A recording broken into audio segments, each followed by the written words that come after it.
임플란트를 한다고 하셨을 때 하나 두 개의 치아가 빠져서 임플란트 하는 경우도 있지만 되게 다수의 치아가 상실돼서 임플란트를 하게 되는 경우도 있잖아요. 그렇죠. 그런 경우는 좀 어떤 경우들이 있을 수 있나요? 원래 틀니를 쓰다가 틀니가 불편해서 이제 임플란트로 전환하시는 분들도 계시고, 틀니를 안 썼는데 상태가 너무 안 좋아가지고 살릴 치아들이 거의 없어가지고 전체 다 뽑고 임플란트를 하는 경우, 크게 두 가지가 있는 것 같아요. 기본적으로 환자분이 임플란트를 할 의향이 있고 틀니보다는 비용이 좀 나오니까 비용이 괜찮고 나는 임플란트를 할 의향이 있다, 그럼 무조건 임플란트 하는 게 맞아요. 진짜 친한 수술 잘하는 치주과 친구랑 얘기를 하면 틀니는 세상에 사라져야 할 치료라고 생각해. 왜냐면 장점은 없어요. 가격밖에 없지. 우리나라는 그리고 65세 이상은 틀니가 의료보험 혜택이 있으니까 가격밖에 없고, 틀니랑 임플란트랑 비용이 상관없다, 뭘 할래? 그럼 당연히 임플란트 하는 거야. 위아래가 완전 무치하게 환자분에서 치료 계획을 세울 때 크게 몇 가지 카테고리를 해볼게.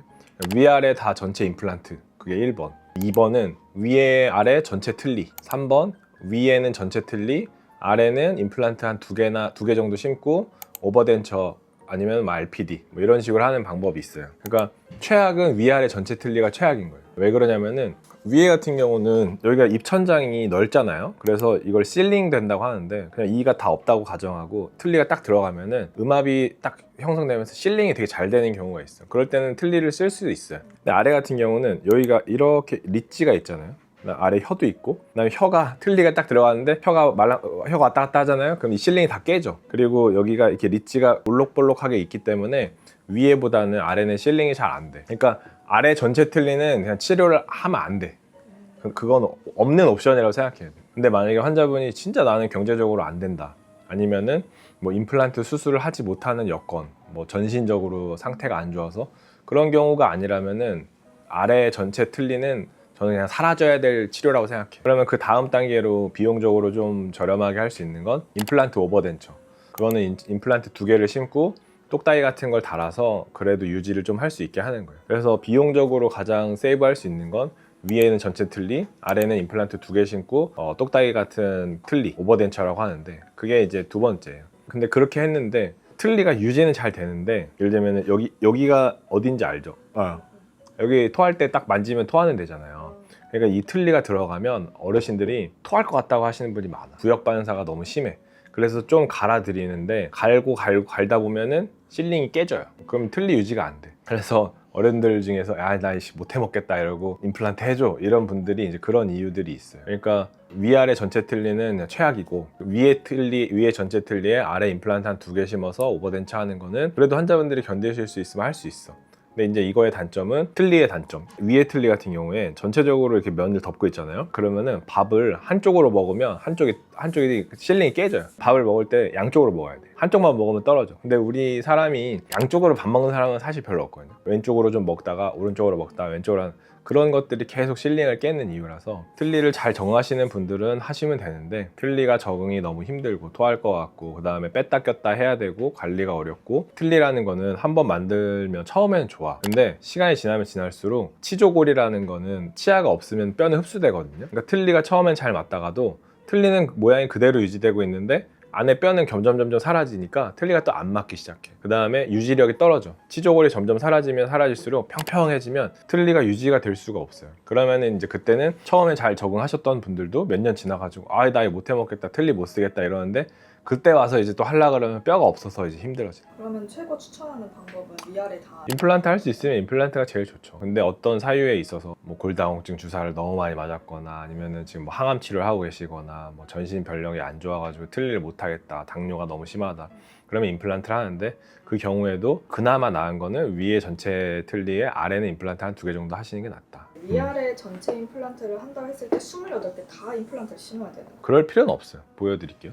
이분 같은 경우는 저희 직원분 삼촌이에요. 40대 중반이신데 생각보다 빨리 안 좋아지셔가지고, 전통적인 치과의 흐름은 어떻게 되냐면, 임플란트가 개발되기 전에 전통적인 치과 치료의 흐름은 이가 하나 망가져요. 그러면은 이를 빼. 그러면은 옛날엔 임플란트를 하지 않고 브릿지라는 걸 했죠. 양옆에 치아를 걸었어. 브릿지를 열심히 써.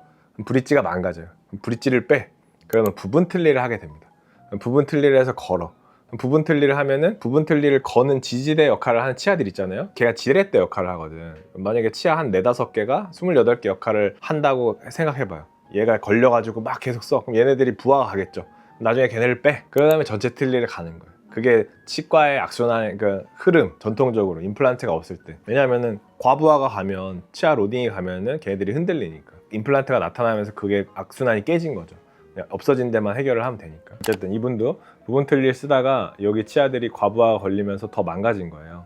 그래서 이 얘를 다 빼내야 되는 일이 생겼고 임플란트를 하게 되는 거죠. 원래 우리 치아라는 게 28개가 있는데 전체 임플란트를 할 때 28개를 다 심을 필요는 없어. 앞니 같은 경우는 의사마다 성향이 좀 다른데 저 같은 경우는 아래 앞니는 6개를 만들 때 임플란트 기둥은 2개를 심고 머리는 6개 만들어 드리고 어금니는 4개를 만들면 있어서 임플란트를 3개 심고 머리 4개 만들고 위에 같은 경우는 아치가 전치부 아치가 좀 더 길거든요. 그래서 기둥은 3개 심고 6개 만들고 어금니 쪽은 3개 심어서 하고 근데 이거는 환자분들마다 다른 게 뼈가 너무 약한 경우에는 어금니에다가 그냥 4개를 다 심는 경우도 있고 위에 앞니에 3개 심는 게 아니라 한 4개 심어가지고 6개를 만드는 경우도 있어요. 어쨌든 28개를 만든다고 해서 28개를 다 심을 필요는 없어. 8개에서 12개 사이를 기둥을 심고 머리는 14개, 14개 이렇게 만들면 됩니다. 이게 이제 전형적인 전체 임플란트. 근데 이제 전체 임플란트가 안 되는 분들이 계셔요. 2가지 이유겠죠. 비용 때문에 아니면 뼈 때문에. 그래가지고 미국에서 맨 처음에 개발된 게 오로넥스라는 게 미국은 우리나라보다 의료 수가가 어마어마하게 비싸잖아요. 그래가지고 미국에서 이제 개발을 한 게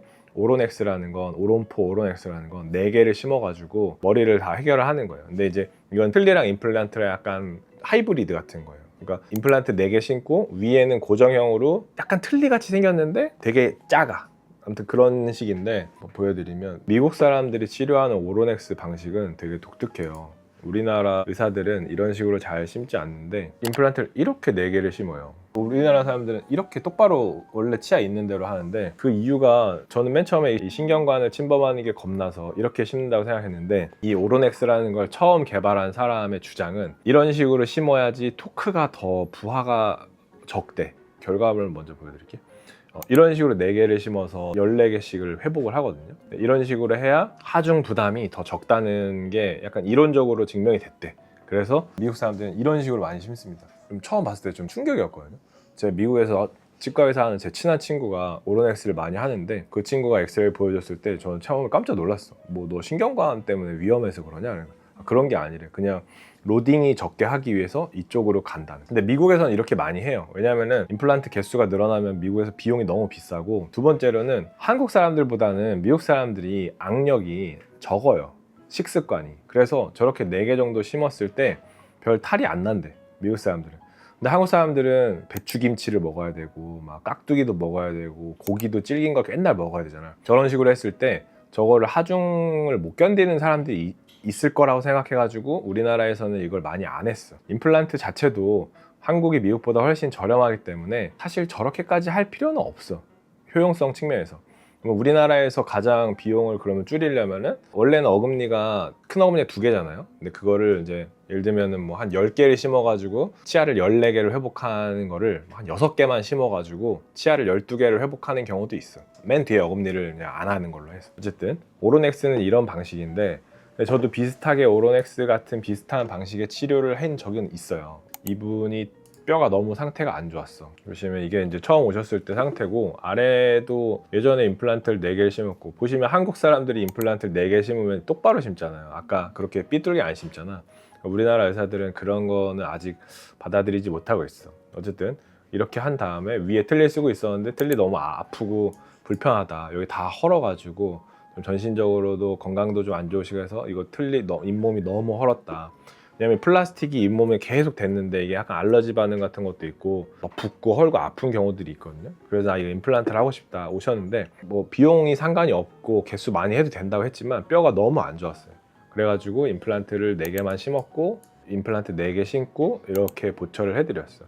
근데 이분을 그래도 이렇게 4개 심고 한 이유는 반대쪽이 4개만 있었기 때문에 저도 이 정도만 심어도 된다고 생각했어. 만약에 여기 아래가 완전 짱짱한 내 치아가 14개가 다 있거나 임플란트가 막 한 10개 심겨져 가지고 완전 힘이 세면 장기적으로 저 위에 게 못 버틸 수 있어. 근데 아래 같은 경우는 상태가 뭐 그렇게 좋지 않고 임플란트 4개만으로 버티고 있었기 때문에 위에도 4개만 해도 되겠다 싶어서 이렇게 치료를 한 겁니다. 근데 우리나라에서는 그러니까 여기다가 그냥 2개만 더 심고 6개 심고 뭐 7개 정도 심고 하는 게 미국에 비하면 비용적으로 엄청 우리나라는 되게 저렴한 편이기 때문에 굳이 오로넥스를 할 필요가 있나 싶은 생각은 개인적으로 있어요. 이분 같은 경우는 이제 전체 틀니를 위아래를 쓰고 계셨는데 임플란트 하고 싶다고 오셨지만 이게 아래턱 신경이거든요. 이렇게 가는데 이쪽에 와서는 여기 뼈가 거의 없어요. 이쪽도 뼈가 이렇게 신경이 이렇게 뼈가 거의 없어.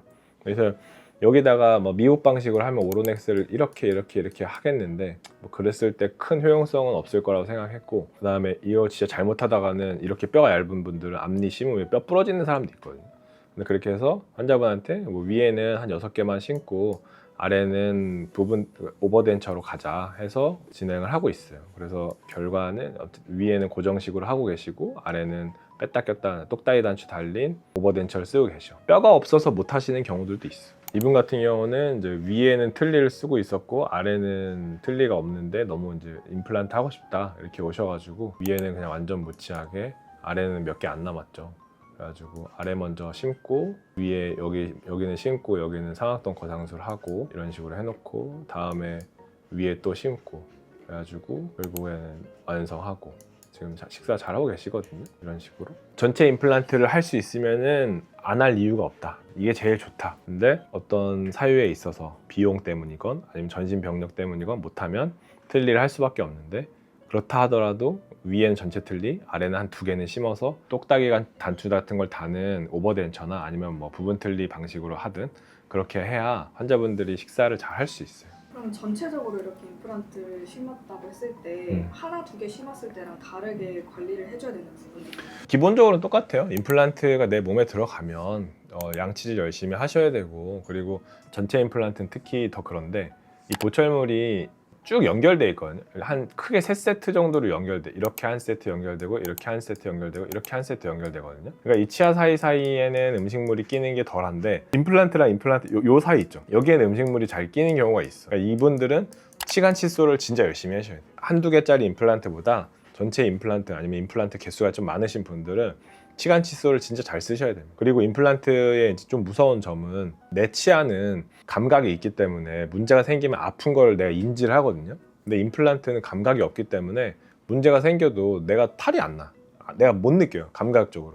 그러니까 병원에 꾸준히 오셔야 돼요. 3-4달에 한 번씩 와서 병원에서 의사가 좀 보고 잇몸 부은 거 없는지, 양치질 잘 되는지, 필요하면 엑스레이도 뭐 1년에 1-2번 찍어가지고 뼈가 녹고 있는 건 아닌지, 초기에 대응을 해야 되는 건 아닌지 잘 하셔야 돼. 예를 들면 이것도 이제 인공적인 게 들어간 거잖아요. 심장 이식을 했으면 1년에 한 번씩은 내과에 가서 체크를 하잖아요. 대학병원에 가서.